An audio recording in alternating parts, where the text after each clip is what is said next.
ஞாபக மறதி கணவர்கள் அவர்களுடைய மனைவிமார்கள். அப்படி பாரு, சூப்பர் சீனரி. இத மறந்துட்டு வந்துட்டாருங்க இவரு. அப்பனா தியேட்டர்ல என்னையே மறந்து விட்டுட்டு வந்துட்டாரு சார். என்னையே மறந்துட்டு வந்துட்டாரு சார். ஆக்சுவலா இது மறதியில நடந்திருக்க வாய்ப்பு இல்லம்மா. என்னடா என்னையா போட்டு குடுக்குற? பார்க்கிங் பில் எங்கேயோ மிஸ் பண்ணிருக்காரு. சோ அங்க ஏதோ ஒரு டென்ஷன். அந்த டென்ஷன்லயே உடனே அவங்க கிட்ட சண்டை போட்டு அப்படியே போயிட்டாரு.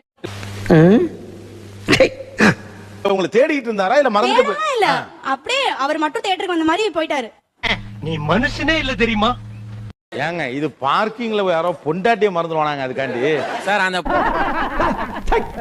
என்ன சிரிப்பு ராஸ்கல். டிக்கெட் எங்க மறந்து வச்சிட்டேன். அப்புறம் அவன்கிட்ட ஒரு 10 நிமிஷம் சண்டை போட்டேன். சரி அப்படின்னு சொல்லிட்டு வேகமா நான் கிளம்பி ஏவிஎம் சிக்னல் வந்துட்டேன். ஆஹா அத போன் அடிச்சது. அப்புறம் பார்த்து கால் பண்றேன். அதுக்கப்புறம் தான் ஐயோ இவ்வளவு விட்டேன்னு சொல்லிட்டு திரும்ப யூ-டர்ன் போட்டு திரும்ப வந்தேன். போன் பண்ணலன்னா நான் பாட்டு போயிருப்பேன். அப்படியே போயிருப்பீங்க. அதாவது என்ன, அதுவும் அவிச்சி வரைக்கும் போயிருப்பேன்.